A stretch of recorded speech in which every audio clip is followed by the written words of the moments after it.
Most of you have probably seen or heard about the stillblowingsmoke.org campaign that's been launched in California, and you may be asking yourself, why is the California Department of Public Health so against vaping when year after year more smokers are turning to e-cigs as a less harmful alternative to tobacco cigarettes? Isn't their number one priority preserving public health? Isn't that their job?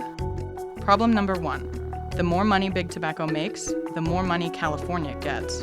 In 1998, a deal was struck between the biggest Big Tobacco companies and 46 U.S. states called the Master Settlement Agreement, or MSA. This agreement said that these Big Tobacco companies would make yearly payments to the states in exchange for the states dropping lawsuits against them regarding smoking-related deaths and expenses. The amount of money Big Tobacco pays the states each year is directly dependent on how much they sell. Problem number two. The states spent that money before they got it. Most of the states wanted all that money up front, instead of waiting for payments from Big Tobacco each year. So they sold bonds to Wall Street based on the amount they calculated Big Tobacco would be paying them.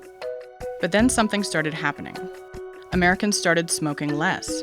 Since 2000, on average, tobacco cigarette sales have dropped 3.4% per year. That sounds amazing, but not for the states like California. Remember those bonds they sold? They were counting on money from Big Tobacco, and since it's not coming, they can't pay back the bonds they sold, and either have to take money from other places or risk defaulting. New Jersey, Ohio, and Virginia have already announced they have to take money from their reserves due to insufficient funds from the tobacco money. And with the growing popularity of e-cigarettes, the smoking rate is declining even faster. California and New York are being affected the most, because they have the highest populations and are owed the most money by Big Tobacco under this agreement. In 2013, cigarette shipments saw their biggest decline since 2009, and many financial analysts say the cause of that severe decline is e-cigarettes. In 2012, Americans bought over 14 billion packs of tobacco cigarettes and 200,000 packs of e-cigarettes.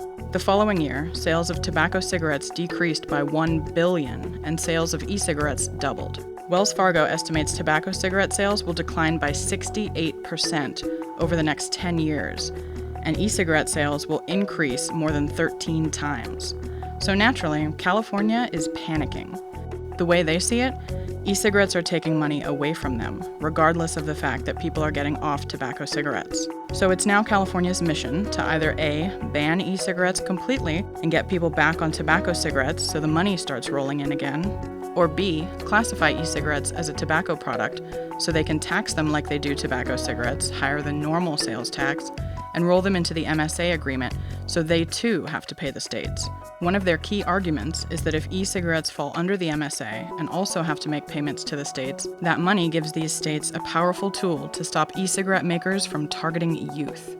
No wonder one of stillblowingsmoke.org's biggest and most unfounded talking points is that e-cigarettes are marketed to children, and never mind that only 14.6% of the funds the states receive from Big Tobacco actually go towards costs associated with smoking or smoking prevention.